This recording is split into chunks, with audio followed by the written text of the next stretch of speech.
Hello and welcome to Adventures in Venueland, an EVMC podcast.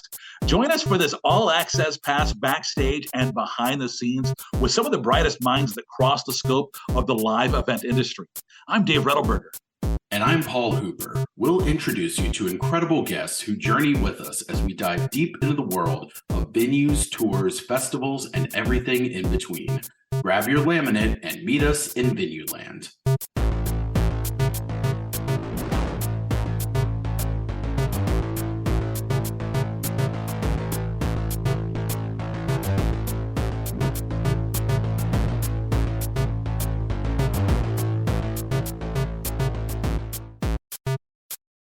Hello and welcome to a special detour episode of Adventures in Venueland, an EVMC podcast. I'm Dave Rettelberger, and along with my co-host Paul Hooper, today's episode is a little bit different. It's a detour or a side trip where we take a single-serving look at a topic impacting the live entertainment industry. And today, we're talking about a sporting event with a twist like we've never seen before. Paul, will you introduce our guest? Yes, so we're joined by Heidi Nolan, the Senior VP of Global Brand and Creative at UFC.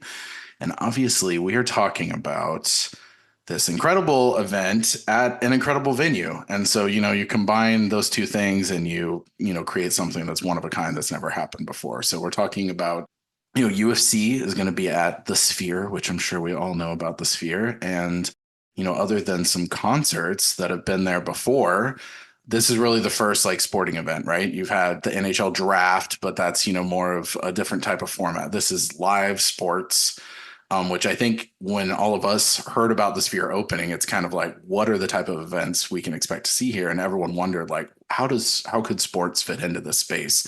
So when I know for myself, and I'm sure Dave is the same way, when UFC announced the event, we're all like, ooh, that's going to be really interesting. What do we expect that? So could you tell us kind of a little bit about the event, some stuff that we can, look forward to, and also your general role with UFC? Sure. Well, first, thank you very much for having me on. I'm excited to talk all things Riyadh season, Noche UFC at Sphere. It is a monumental moment for the brand. Obviously, being the first live sporting event at Sphere is no small feat. And one of our brand maxims at UFC is be first. We literally live by that maxim. And I think that you'll see that when we bring this event to life. My role at UFC is I primarily focus on building the brand growth, brand strategy, as well as creative execution across all verticals, whether that be brand specific, event specific, really touch every aspect of the UFC brand. When we first heard about this, one of the biggest things that went through my head, and I'm sure a lot of people, was how are they going to pull this off? So what were some of the biggest challenges you knew you'd have going in? Well, it's truly unlike any other venue, right? It's so unique, and it definitely delivers some exciting, I would say, challenges right out of the bat.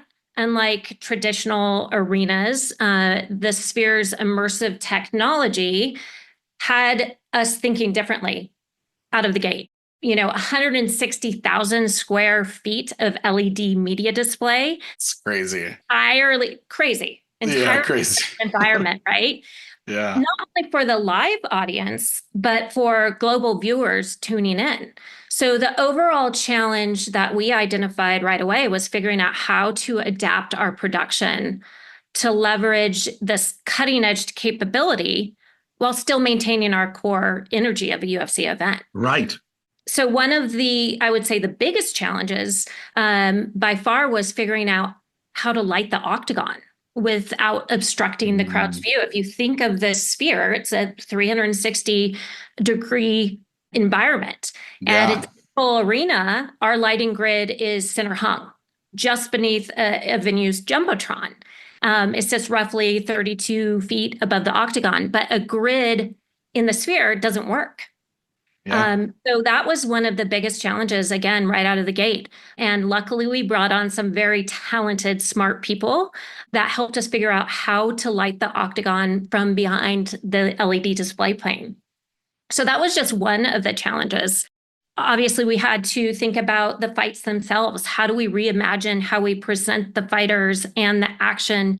So it wouldn't just feel that the fight is in a new location, but a completely elevated experience, combining the entertainment and the technology in ways that we've never done before. So it was important to figure out how to balance the entertainment aspect of the night, the storytelling on the display plane. So that was a big challenge. And then make sure that the fight action, which is always at the heart of what we do, was front and center in our priorities. I'm sure you all saw, obviously, these other events that have happened at the Sphere. How much did you maybe look at how they use the space to look and borrow ideas? Or was it something where it's like, we see they're doing this, we're going to raise the bar and do stuff they've never seen? To your point, like lighting, you could almost see like, how did you two do that? Because it is tricky. Like they had a pretty minimal stage, and you're right. And that it was almost like you had to remove lighting from it because you don't want to obstruct the people, you don't want to obstruct the screen. So were you able to kind of glean some of that information from other events that have happened there, but then also sort of, try to set the bar even higher with your all's production? Yeah, for us, it's not just about setting the bar high. It's really about leading, especially in the sports landscape. Again, I mentioned our Be First maxim. It really is this event is a great example of how we operationalize that. We certainly looked at the previous concerts and the NHL draft as case studies. Attending these events allowed us to learn from their successful elements, identify best practices, and really gather some key takeaways that could be applied to our event. And, while we acknowledge the success of those events, amazing events, our focus has always been and will continue to be on innovation and setting new standards. We are designing an immersive event to captivate, again, fans in venue, but also watching from home. The concerts, if you think about it, were really playing to the in-venue audience. The draft was really a broadcast experience. We are delivering to both. Yeah. So this is not only an in-venue experience, this is a live broadcast that is going out to millions of fans around the world. So we have to think about it differently. So again, it was great to experience those events for some key takeaways and learnings. But we're looking to create something unique and different here, not only out of necessity, but because that's just what we do. Yeah, I mean, it's really fascinating what you said, because you're almost creating two different events that have to seamlessly come together as one. Because the in-venue experience, for those of us who've seen the videos and TikTok's been filled with them for venue nerds like us, with all the video of the things that happen inside. But how do you make that translate for the screens at home? So there had to be some real challenges when you're even in that beginning brainstorming phases of how do we make this work for the home audience and give that same wow factor? And to address that, we brought on one of the priorities very early on was to bring on a team of creative collaborators that could help us really execute, to your point, that unique challenge, right? So one of the creatives we brought on was Grammy Award-winning entertainment director Glenn Weiss, who will shoot the media plane utilizing specialty cameras that we've never used for the broadcast audience at home so that they feel they are in the venue. So very layered challenges, and the approach has always been in priority number one, that we ensure that this in-venue experience translates to the broadcast viewer at home. So for, I guess let's talk more broadly. When you approach an event day like this, Dave and I were just talking before we recorded, and we're like, UFC, their events are all so big. They're massive. They're maybe events, not doing as many events as a year as some other promoters, but their events are so much bigger that it's got to be a bigger lift. So it's sort of like, from your role, when you're approaching a normal UFC event, what is that like from your perspective? Are you, obviously it scales up, I'm sure, as you get in the weeks closer. And then how has that sort of changed on this one? Are you on the ground in Vegas? Are you at the venue daily, for the week or two leading up, reviewing, creative? Like, what's that process been like for you? For me specifically, my role is really, we do a lot of the front end creative for a typical event.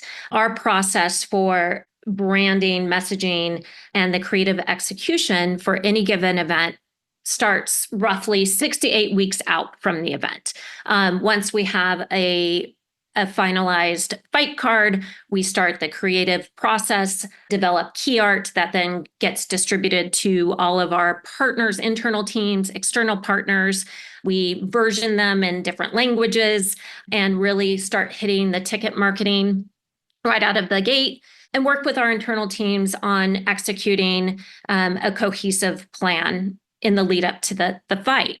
I oversee the photography team, so they're really hands-on the week of the event with fighter photo shoots, etc. But as we get closer to the event, my team also supports the broadcast assets, some of the motion design, as well as executes all of our marketing for the event.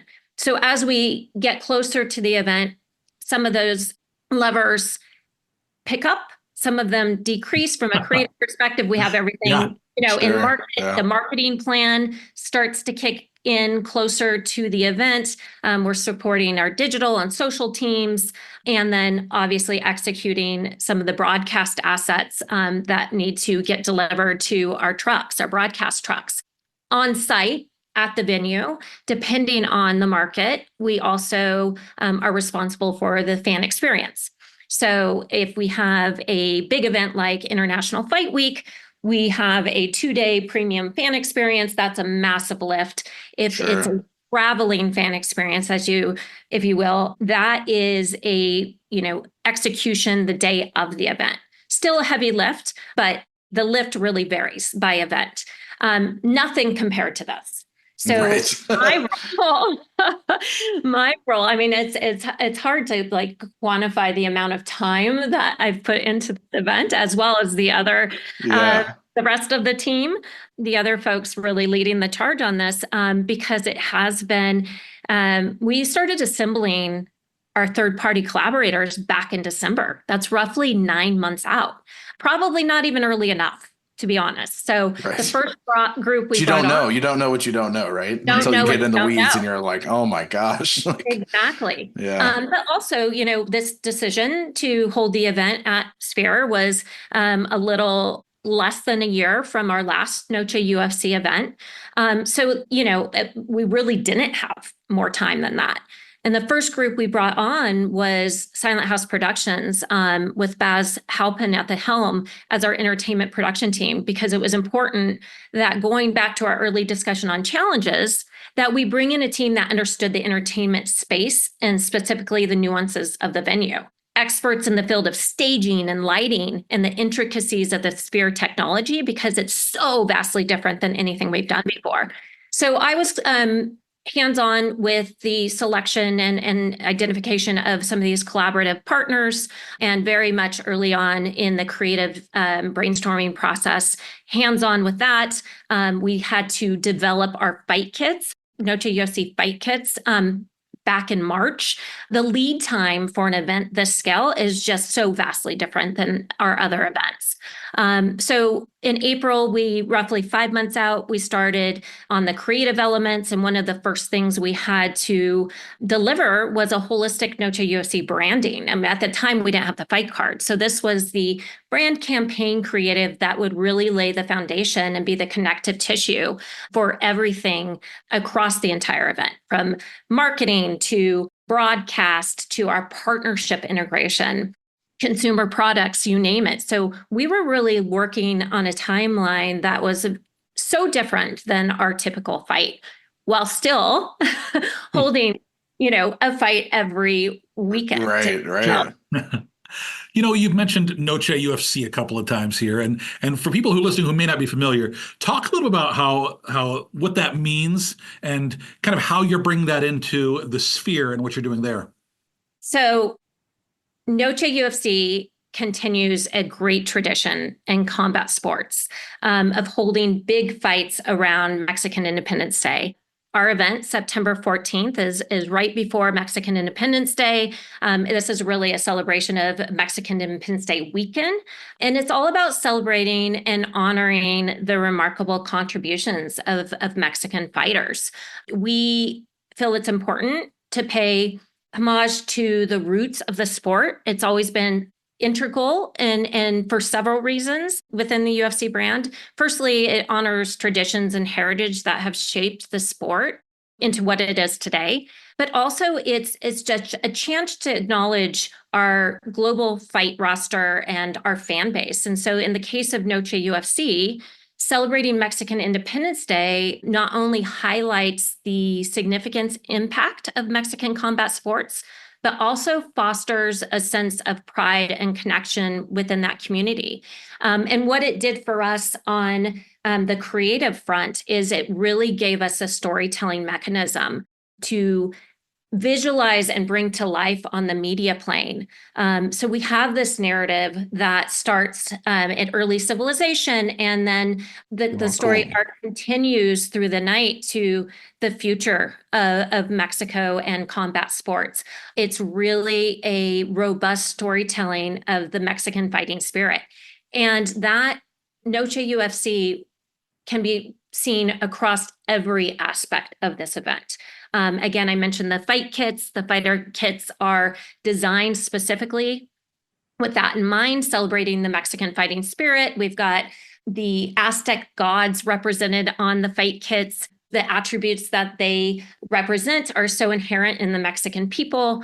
So it was really important that that be visualized. We have a complete takeover of the atrium on fight day with Mexican Independence Day components, some activations. We'll have a 2-day fan experience, again, a celebration of Mexican Independence Day through our Noche UFC narrative. And we've brought on creative collaborators that are really able to tell that story.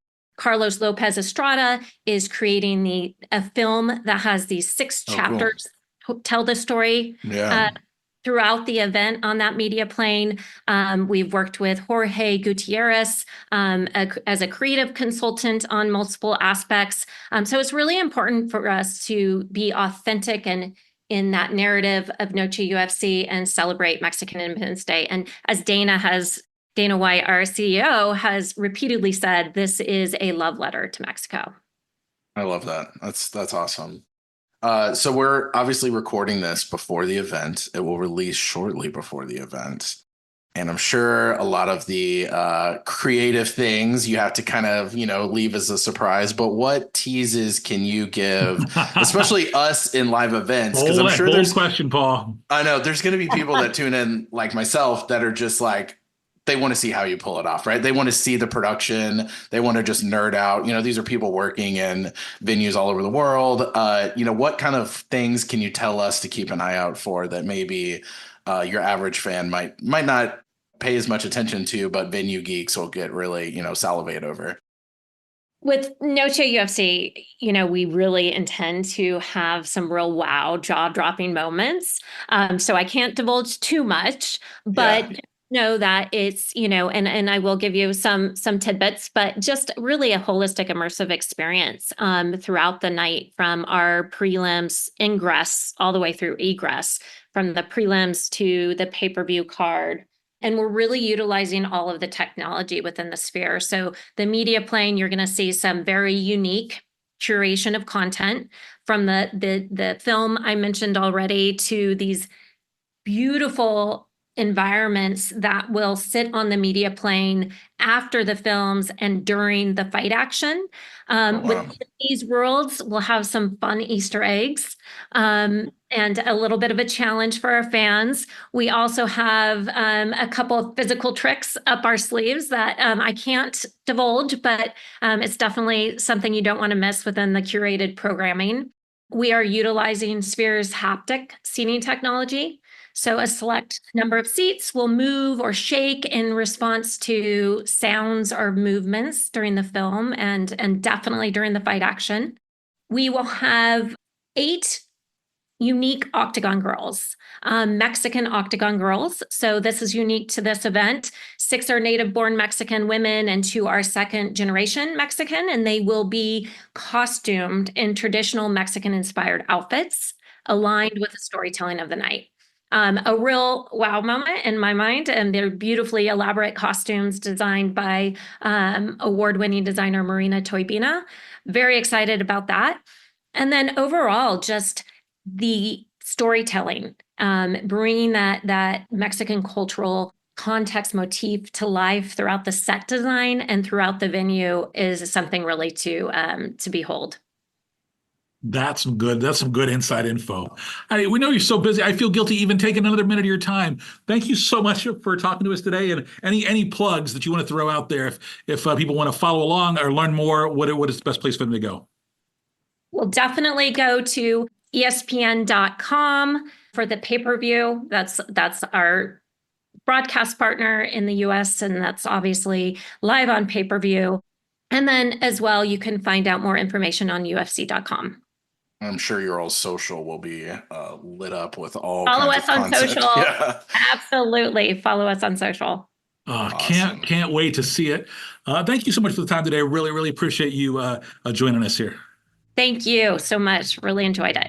And a big thanks to everybody for listening to this special detour episode of Adventures in Venueland. Remember, you can subscribe and find more episodes wherever you listen to your favorite podcasts. We do love your 5-star reviews. It helps others find us. Until the next adventure, I'm Dave Rettelberger. And I'm Paul Hooper. Thanks for listening, everyone.